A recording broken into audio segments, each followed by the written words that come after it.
Today we're going to be looking at Psalm 49. And as soon as you start reading Psalm 49, you will see that it sounds very different than a normal psalm. As a matter of fact, it sounds a little bit more like a proverb.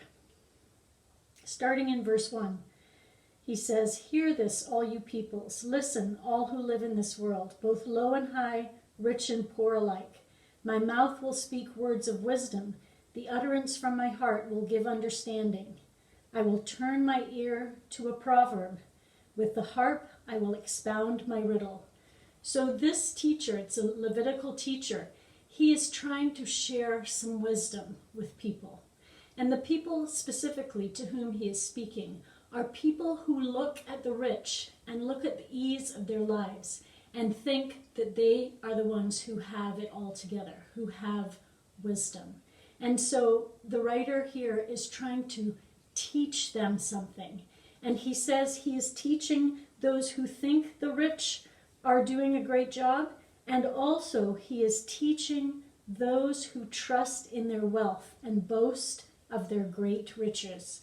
That's what he says in verse 6. So I have titled this psalm, "In Whom Do You Trust?" Because we all trust in something or someone. And it's very important to figure out in whom you put your trust, because your life depends upon it. So the psalmist goes on in verses 7 and 8. He says, "No man can redeem the life of another or give to God a ransom for him. The ransom for a life is costly. No payment is ever enough." So he is speaking to those rich people who trust in their riches, who trust in their things, who trust in themselves. And he's saying, you don't have enough to pay for your life, to pay God for your life. You need to find someone else to put your trust in. And he goes on and he gives a very sad and dire list, talking about the fate of those who trust in their riches. And here are some of the things he includes in that list. He says, "Those who trust in themselves are like sheep destined for the grave. Death will feed on them.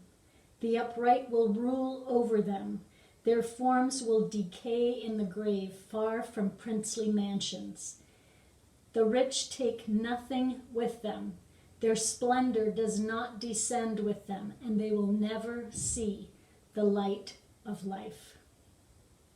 Those, however, who trust in God," he says, "God will redeem their life from the grave, and God will surely take them to be with himself." And I couldn't help but think of one of the parables that Jesus told of the rich man, and it's found in Luke 12, and I'm going to start reading in verse 15. "Then he said to them," this is Jesus speaking, "Watch out, be on your guard against all kinds of greed.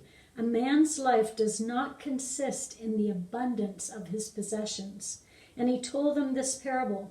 "The ground of a certain rich man produced a good crop. He thought to himself, 'What shall I do? I have no place to store my crops.' Then he said, 'This is what I'll do. I'll tear down my barns and build bigger ones, and there I will store all of my grain and my goods. And I'll say to myself, you have plenty of good things laid up for many years. Take life easy, eat, drink, and be merry.' But God said to him, 'You fool, this very night your life will be demanded from you. Then who will get what you have prepared for yourself? This is how it will be with anyone who stores up things for himself, but is not rich toward God.'" That is the message that I think the writer of Psalm 49 is trying to pass on to his listeners. God says we are fools if we trust in anything or anyone besides him. And I can't help but end with these words from John 14, where Jesus says to his disciples, "Do not let your hearts be troubled. Trust in God. Trust also in me. In my Father's house are many rooms. If it were not so, I would have told you. I am going there to prepare a place for you. And if I go and prepare a place for you, I will come back and take you to be with me, that you also may be where I am. It's very important to know in whom we trust. If we will trust in God, we will know that He will raise us up from the grave and He will take us to be where He is.